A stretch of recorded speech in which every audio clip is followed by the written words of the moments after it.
I think when you're younger, the dream is to be quote unquote famous.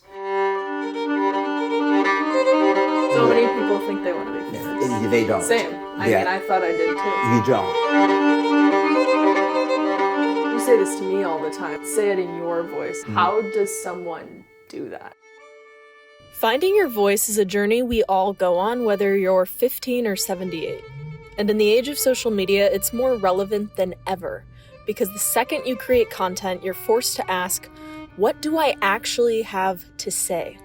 And once you know, the harder question becomes, do I have the courage to say it? This is a journey I've been on for the past 6 years, and I wanted to go on a little adventure with you by interviewing experts on this topic and people who are also going through this transformation, this journey of finding their voice, so that you too can follow along and hopefully reclaim your voice, find your voice, step into your power.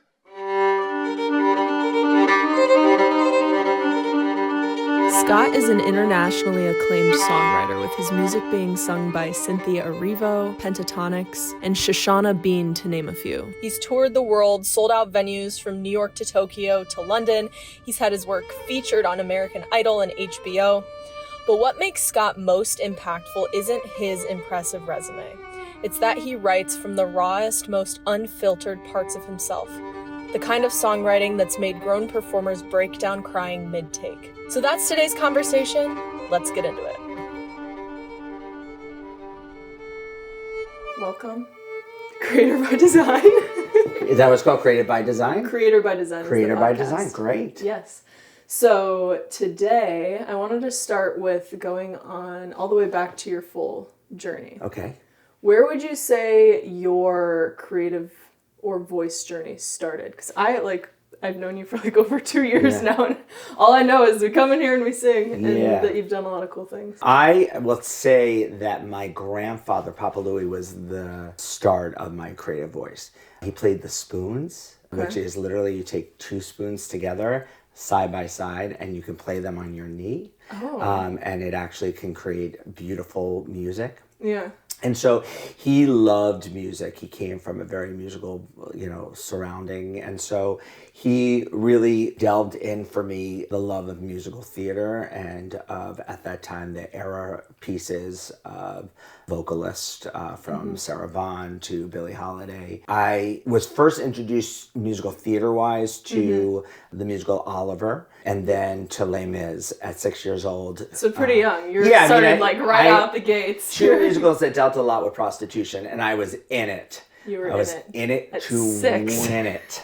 I remember seeing the very first production of Les Mis when it first came out on Broadway. And I was, we had orchestra seats, and I remember just asking my mom, what's happening? I don't get it, but I love it. What are those women doing with their legs and their skirts all the way up? But I love it. I mean, I didn't love it sexually, but I loved it in terms of, this is fantastic. Maybe I want to wear that skirt one day. Maybe you do. Yeah, I did. Very inspiring. I looked great in it. And so you saw the skirts and you're like, I want to sing. That's it. Your journey started really young. You got interested in musical theater at 6. And then I started playing piano pretty early as well. Yeah. It wasn't until I was 18 years old, I went to Emerson College. My mom came up to speak to us and said, me and your dad are getting a divorce. And I didn't know how to place those emotional, feelings that were stirring. And my friend Vanessa at the time was like, let's put on some Tori Amos and throw some paint at a canvas. And we did. And I was like, this isn't doing it for me. No offense, Tori Amos, because Boys for Pele, best album ever. Then I sat down at a piano again. I hadn't really done that a lot. And I would tinker around with ideas and stuff. But I sat down at a piano and I wrote my very first song. I wouldn't say my first song, but my first real proclaimed song. Yeah, I'd written little things here and there. I was 18.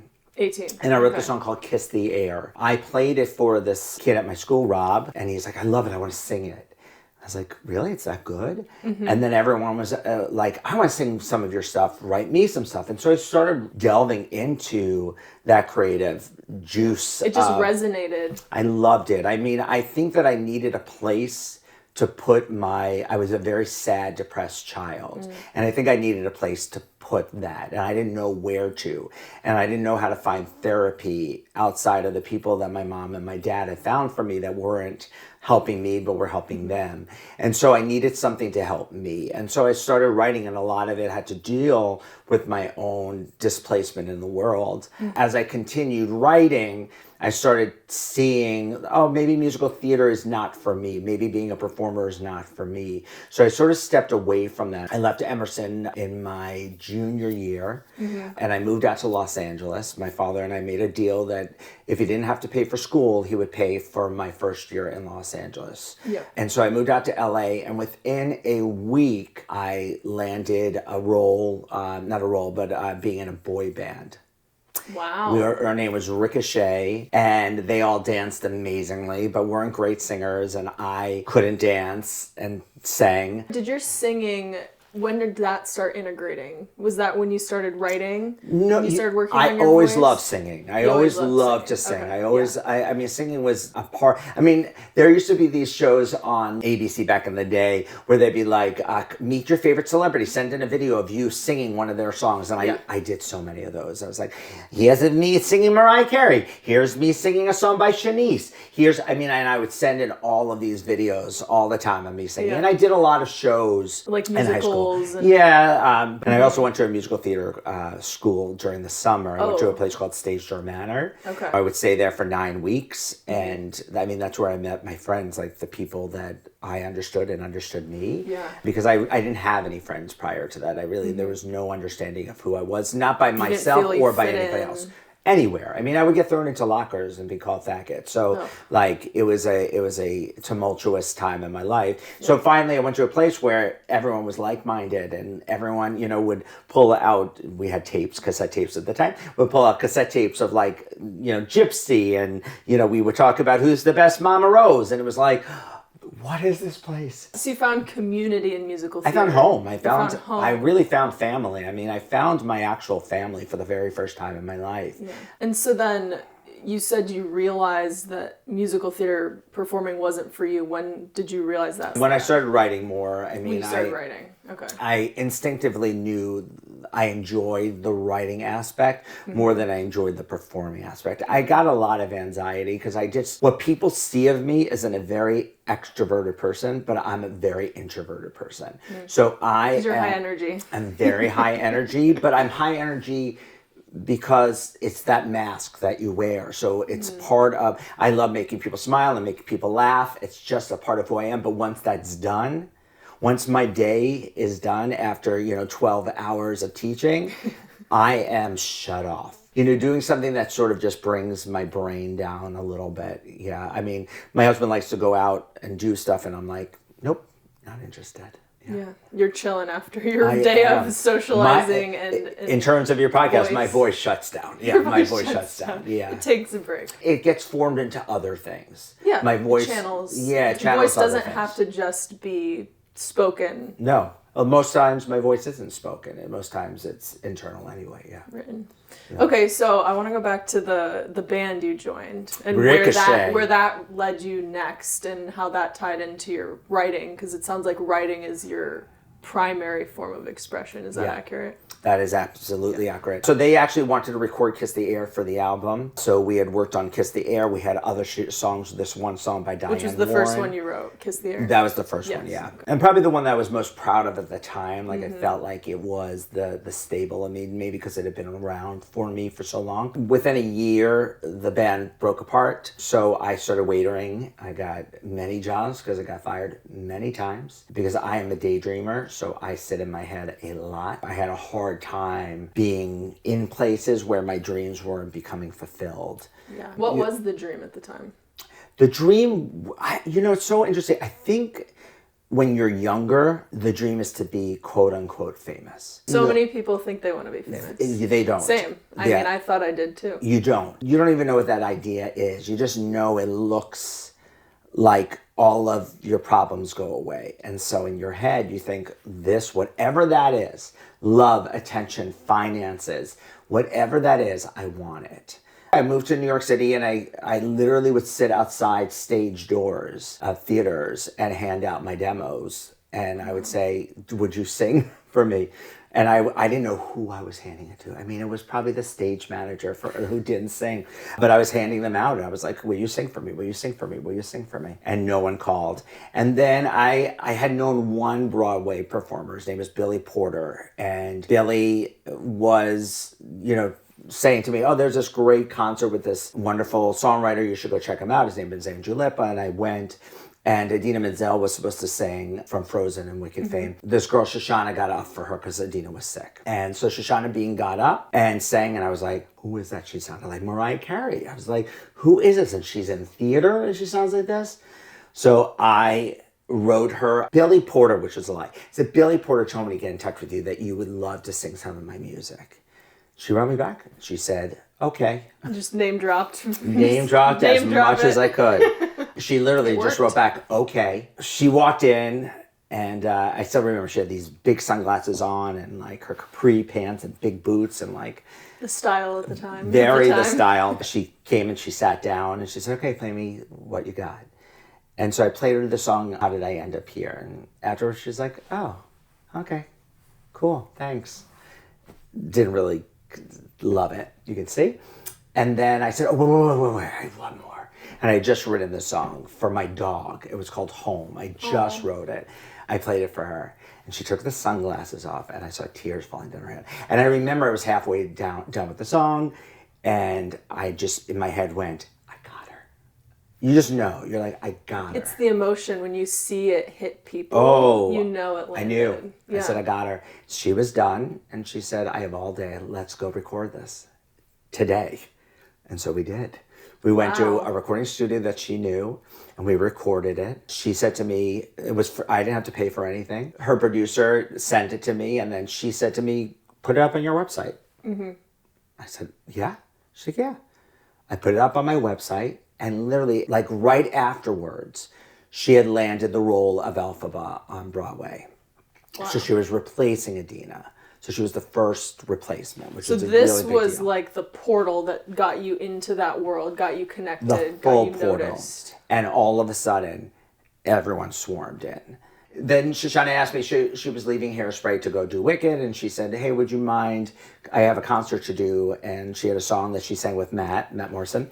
She said, I want to sing Home as well, and it was the first time we had ever performed it live, and so we performed it, and a lot of Broadway stars were there with us because they were also performing that day. Mm-hmm. And everyone ran up to me afterwards and was like, will you write me a song? Will you write me a song? Will you write me a song? Oh my gosh. And that's what happened. I just started writing for people, and then everyone was like, can I perform this at a concert? Can I perform this at a concert?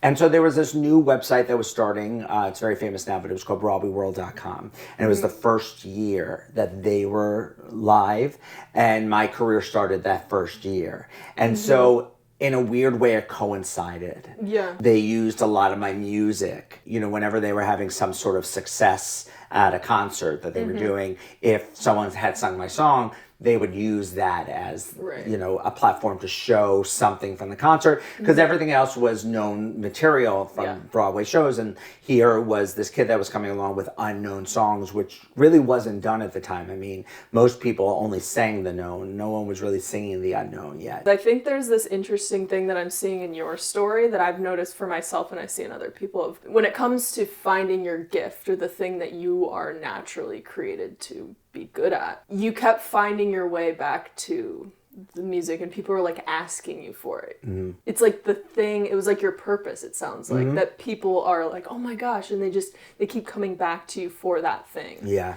How do you see that presenting itself in your journey in terms of finding your purpose, finding your gift? Did you know that at the time? Did you realize that at the time? I had to have, because I wouldn't have continued on with the journey if I didn't. Mm-hmm. I would have left it behind. It didn't feel aligned. I'm not someone, even when I write songs, I could finish a song, and if it's not good, it's gone. So I'm not someone that will hold on to something just because it's in my hand. I need it to look bright and beautiful. Or dark and moody. I need shiny objects in that's it though. I mean, but I need something that I can at least go, look what I'm presenting. And usually I know when I write a good song because I start crying during it. Like I will emotionally feel it. Like I will know that it's something for me. And you have to understand as well, for those of your audience that don't know my work, I don't write in a theater sense, I don't write story songs. I write emotionally connective material where it's about what is happening in that moment. And channeling that. And that's where that's what people were relating to, right? So a lot of people didn't want to categorize it as theater because it wasn't moving an arc forward, or it wasn't something that you would say, this is what's the me song, or what's the I want song. Introduction. I wasn't writing those. I was writing primarily for me, and then other people found their way into it. Because they felt that human experience in it. With their own story. It's like a mirror. Completely. And the interesting thing is hearing other people sing it, because then it becomes theirs. It's no longer mine. And that's the first thing I always say to people, like, don't sing it like Stephanie J. Black. Don't sing it like Cheyenne Jackson. Don't sing it like Jonathan Groff. Sing it like you. Do it like you, because if you continue to sing it like other people, it'll never take on the legacy of what you're able to. Well, because we all have our own story. You say this to me all the time when we're practicing in voice lessons. Say it in your voice, in your story. How does someone do that? I know that's a loaded question, but how does someone do that and start to tap into what is that story? Who am I? How do I channel that into my voice? We're walking piles of hurt. I mean, it's direct. I know, but we hold on more to the pain and the anguish of our lives than we do for the joy.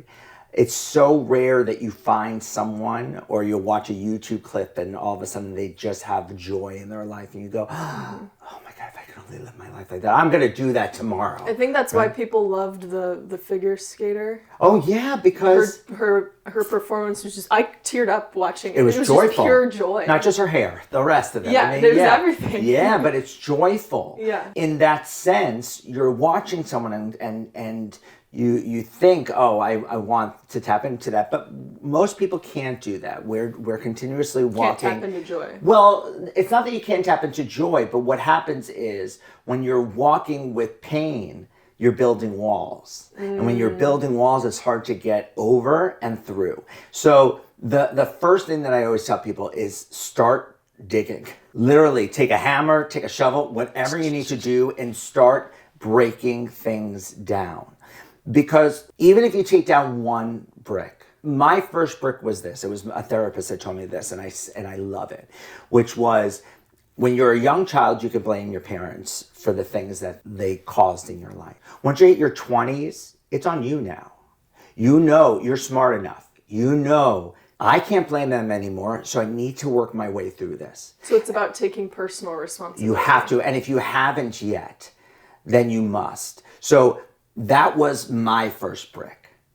It was taking the responsibility. It was my first brick. I took that brick down and I said, okay, stop blaming my family for the things and the harm that was caused. And whether they caused it or not, it's not about that. It's about the fact that I allowed it to live in me for that long and continuously blame someone else. That blame could be held on for years, a lifetime if you wanted to. But it's time to stop allowing someone to live in your body for you and to be your vampire and suck your blood and take your life from you. It's time to all of a sudden walk towards something greater, and we've discussed this, that vampire idea where, you could look at yourself in the mirror and say, you are ugly, you're crazy, no one likes you. But you can get on a subway and a homeless man comes up to you and goes, you're ugly and crazy and no one likes you. And you don't think to yourself, you're right. You think, you're crazy, get away from me, right? But why does a stranger, when they say it, it's crazy, but when you say it, it's accurate. So it's about transforming that story too, because sometimes we live in a story because it's easy to tell because we've told it so many times. Right? It's the same thing as, and I'm going to go back to the voice for a second. Yeah. It's the same thing as the voice. When we come in here, we've learned to use our instrument in a specific way. Right? Most people come in here. The traumas and the things we lived in our life. And where do we hold that on? We hold that here. And so where do we learn to sing from? We learn to sing from here instead of using muscle and air, right? So it takes a really long time to get ourselves out of that story and start to properly write a brand new story. And so a lot of people, they don't have time in their mind. So they'll come in, they'll do 2 lessons, and then they're like, I loved it, I can't do it. It's too hard for me. It's the same thing with piano. It's really hard. You gotta dig. You gotta dig, and it's the best feeling, When you have those little breakthroughs that aren't like, we talked about my past series of like planning the big moment on the stage. Yeah. And it's like, you find it in the little moments. And you see it from me. I mean, when you hit those strides, when you find that, I celebrate just as much as you do, It's an excitement. So when you realized this and had this shift in taking down that first brick, where were you in your career and how did that affect what you were doing at the time or change what you were doing at the time? So that was around my 3rd album, and I had yet to go on antidepressants yet, which I'm on now. I went through a bad breakup, and I took myself to Italy, went to every different city that you could, and it was the best ever. And I had started the song that I was working on, Anything Worth Holding On To, before I left. And it ended with the same, is there anything worth holding on to? So it ended the same way that it started. And I was like, this isn't right. Something's missing. The song originally ended the same way. And I was like, something is missing. And so when I left Italy and I came home, the night that I came home, the first thing I did was I sat down on piano and I knew what I wanted to say, which was I changed the idea of I'm going to keep fighting. I'm going to be fighting for everything worth holding on to. That was a big change. And I thought at the time, wow, I'm letting people know I'm suicidal and depressed and sad and lost. This is vulnerable. This is scary. As vulnerable as it can be. And I remember at the time I wanted this big orchestra around it. And my musical director, Jesse Vargas, bless his heart, was like, absolutely not. Piano vocal only. We used this incredible artist, Crystal Monet Hall. She's incredible for that album. And then years later, it didn't really pick up from that album. No one was listening to it and going, oh, this is when you first released it. Completely. Right. No one was like, this is it. This is the song. Yeah.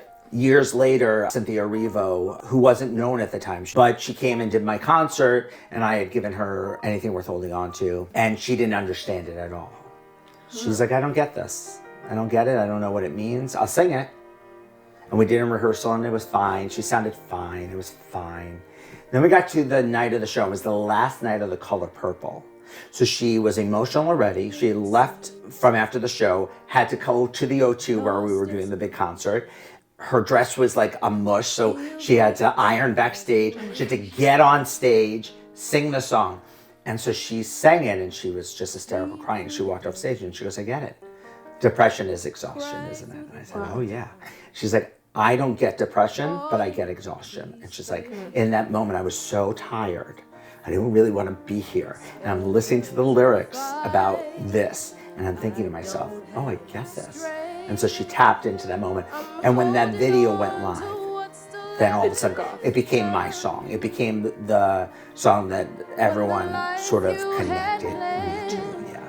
Slowly slips through your hand when you feel like you just slept through all the best years of your life. When you can't find your way, when each day ends the same, when you lost the fight inside of you. Is there anything worth holding on to? It's definitely the song that people talk to me the most about, will write to me, and it's the song that, people say I was going to kill myself, and this took me from that, Yeah. I mean, I told you I sang it at an open mic, and this guy came up to me after and was like, that last song, and you just kept talking to me for 30 minutes after that. It's great. Connected so much to the song. It is. And it's that song that made me go, be vulnerable. And then I couldn't stop. That was the first. Then you're like, here's all my trauma. It really was. I mean, literally, if you listen to any album after that, all the songs are like nose dives. I mean, everything deals with depression. Take Me Away, Sail. I mean, Unlock Stay. Pandora's box. All of it. It was like, here you go. You want suicide? I'll give you Oh, suicide. jeez. I'm gonna have to put a trigger warning on this. Yes, you do. Yeah, no. But you know, it's sort of fascinating that the more open you are, and then to the other side, there's people that are like, shut up. In what way? Stop singing those Stop songs. singing those songs. Stop. Like, I want to hear the stuff you originally came out with, the happy stuff, the stuff that like moves us and isn't always about the same sad story, you know? Yeah. So you get it from both forms. So some people want to quiet your voice. Some people want to expand your voice. Yeah. And what advice would you give to someone, like, how do you identify someone that wants to quiet your voice? What does that look like? And versus someone who wants to expand your voice, and how can you allow the voices lifting you up to be the ones that you pay attention to? Because I think in my journey, and I'm sure a lot of people too, we tend to focus on the haters. We tend to focus on the people because that's what hurts more. So how do we focus on the positive ones that are the ones that are going to lift us up? Where are people ultimately? communicating with people nowadays? Social media. Get off social media. Stop watching this video right now. Well, no, I like YouTube. I'll go on YouTube. Yeah. But I don't have any social media. I have my assistant who runs things for me. But even that is, you know, I mean, I actually don't know what's on it because I don't have any of the passwords.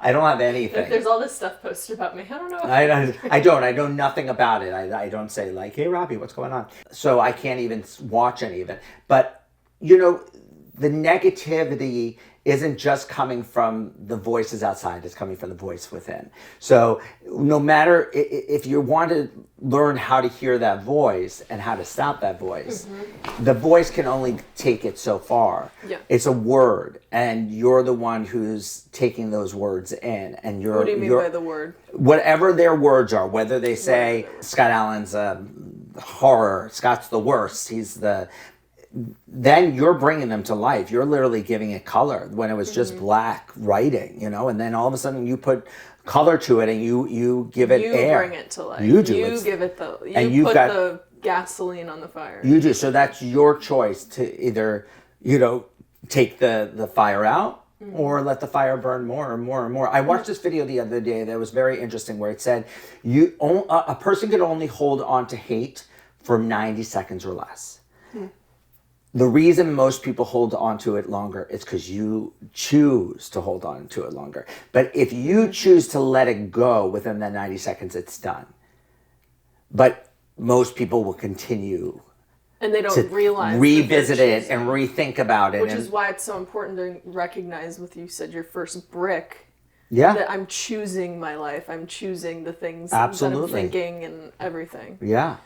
So I was going to ask on the social media algorithm, because the problem that I see with, you know, YouTube versus a TikTok feed is that, of course, it still has a recommendation algorithm. It's still feeding you what you want.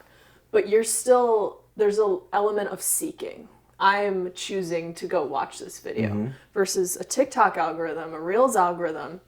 It's completely curated to you.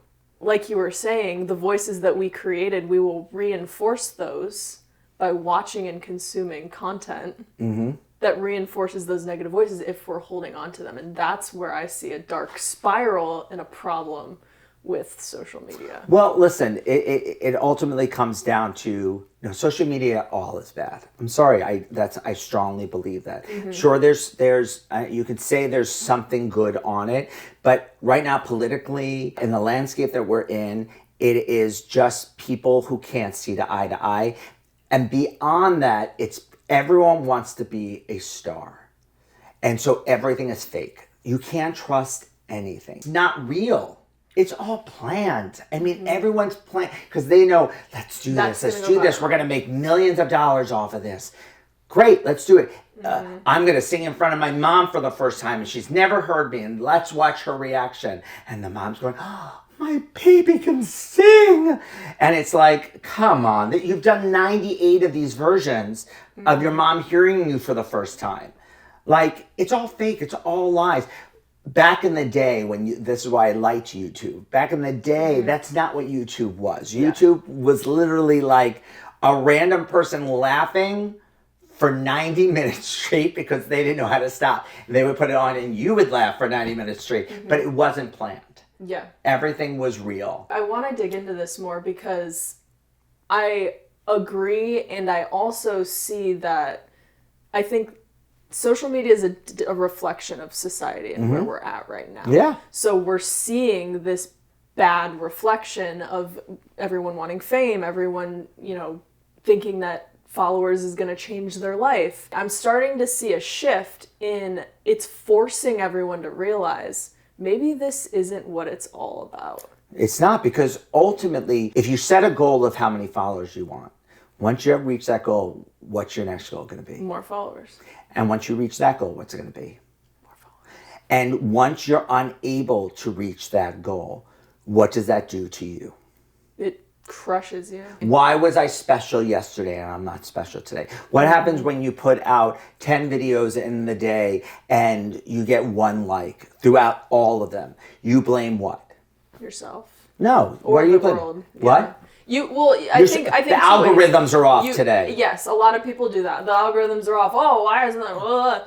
Or It's not my video. Or you internalize it and you're like, what's wrong with me? Oh, completely. Why am I not as cool as them? Why am I Why are not they as getting so popular as totally. this person? Yeah. So ultimately at the end of the day, you have to listen to what Andy Warhol said, right? Everyone is going to have fame. It's not going to last long. It'll be 15 minutes of fame. Everyone's going to have it. And I do believe that, that everyone in their own way will be a celebrity. In their own way. In their own world, like in their own community. They'll Whatever have a little that moment. may be. But unfortunately, we're striving for something we don't even know the outcome for.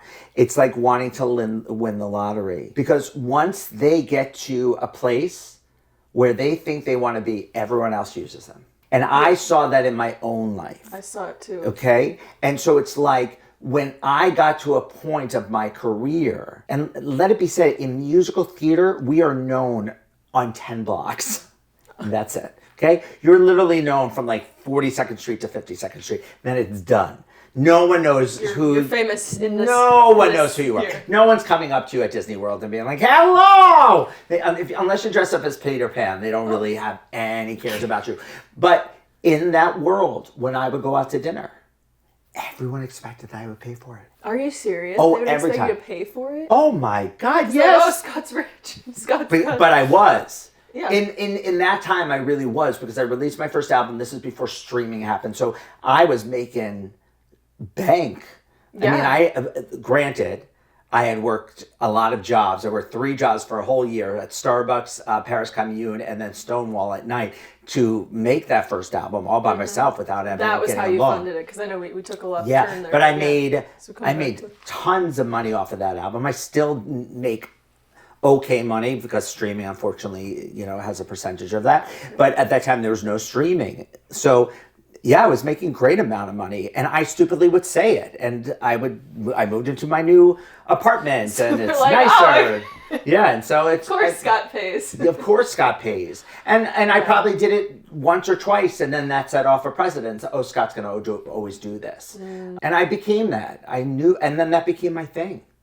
And I did it to a lot of people who are now famous, And now sometimes I'll be like, hey, so-and-so, how you doing? Paid for your dinner back in. Many times. It's just how that all worked. And I lost a lot of friends because people were like, you're not going to use me for your albums? No, I'm not, because I still want to grow my career. So I'm going to use people that are celebrities because I need to grow this. Mm-hmm. And whether that was right or wrong, I lost a lot of friends during it because a lot of my...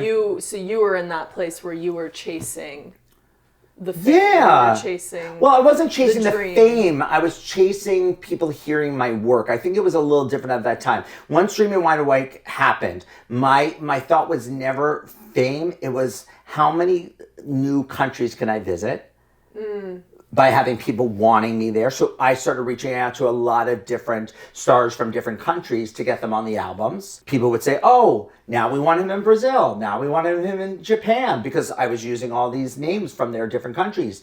And that's what happened. That's why I got to visit so many places because those famous people then wanted me to be part of their concerts. Right. And so I got to live a really nice life in those terms. But I'll tell you, it all died.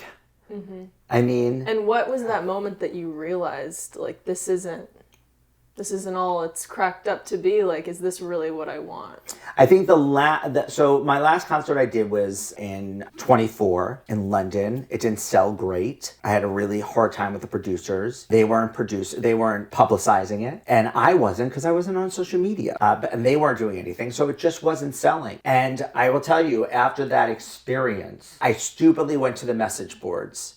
And I read message boards about me, and it was really bad. Not a good thing to do. It was never horrible. The comment section. The very first thing was, did anyone see Scott Allen's doing a concert? Is he still a thing? That was the first comment. Oh, boy. And then it all went from there. No, he's the worst writer that's ever been, and blah, blah, blah, blah, blah. And then the producers wanted me to use performers that I didn't know. And I wanted to use other performers that I think would have brought in more people, even though they weren't as big a names, mostly because people associated us, and they would have done more publicity on their own because it would have excited them more. But they used all these big names and stars, and it just didn't sell. I mean, I shouldn't say it didn't sell. It sold 90% of the audience. So that was the point when you realized, like, why am I doing this? No, I just didn't enjoy it. I didn't have fun. Yeah. I didn't like it. I didn't enjoy it at all. I would drink a lot on stage because I got a lot of anxiety. It was also the time where I was like, I don't want to do this anymore. And so I sort of gave up that. And then I would look at it and go, why was I drinking? And it was all because of anxiety of trying to be something and be better. And I didn't want that life. Listen, I have a daughter. She's almost 7 years old. I have a husband. I have a life. For me, that's what's most important. So I started becoming a voice and piano teacher, and we moved out of New York and moved here to Florida. Everything's been word of mouth, which is amazing. People, I started with like 4 students 3 years ago, and now I'm up to 47. Why did you decide to start doing the coaching? And how does that fulfill you, or how do you feel in a different way? Does it fulfill you in a different way than the pursuit of some of the other journeys you went on in your career? I started doing it because when COVID was happening, my friends needed someone to coach them. Theater was down. They couldn't see their teachers anymore. They didn't want to pay for their teachers anymore because they weren't doing Broadway anymore, but they wanted to keep their voice going. And so I just started building from there, and that's sort of how I decided that I loved it. It does fulfill something different for me. The first thing that it fulfills is getting rid of the ego. Ego is gone. Sometimes I'll bring up still what I did or who I was, but then I realize really quickly afterwards, I'll say to myself, like, who are you talking to? The kids don't care. The adults don't care. Maybe 1 or 2 people know my music, that I teach, but for the most part, no one does. And it's almost a new identity. It completely is. I'm a whole different person. I am standing strong as someone that still is working in music, and I get to help people, but I help them in a different way. I still get to help them using their voice, whether it's singing my songs or singing other people's songs. I get really excited when I see the success of my students, and I'm very hopeful for the next generation of performers from my young students and from my adult students. It's a reminder to me to continue learning even when you think you know it all. Yeah, that's awesome. Yeah. One more question. So when it comes to your voice journey, and even just hearing your journey, there were a lot of ups and downs and realizations of, maybe this I wasn't doing right at this time, or taking the bricks away to break down those walls within you. Do you believe that getting lost on the journey of finding your voice is part of the process? 100%. I have no regrets. Nor should you ever. It makes you stronger. My depression, my suicide attempts, my sadness, my joys, my laughter, my relationships, my relationship with my mother, my father, my relationships with my exes, everything has led me to where I am today and instilled a stronger version of who I am and a stronger voice. Yeah. Do you feel you found your voice? You feel strong in what it is? I don't think I found my full voice yet because I'm still living. So it's always evolving. But it's no longer a muted voice. I love that. Well, thank you for being on. Thank you for sharing so vulnerably. I feel like we covered a lot. Thanks and for I learned having more me. about you. And I'll see you in a few minutes for your lesson. In an hour. Now get out of here. That's it. If you guys enjoyed this interview, subscribe to the channel and let me know in the comments what your biggest takeaways were, 1. And 2, if you have somebody that is on your mind that you want me to interview for this series, drop them in the comments. I'll see you guys in the next one.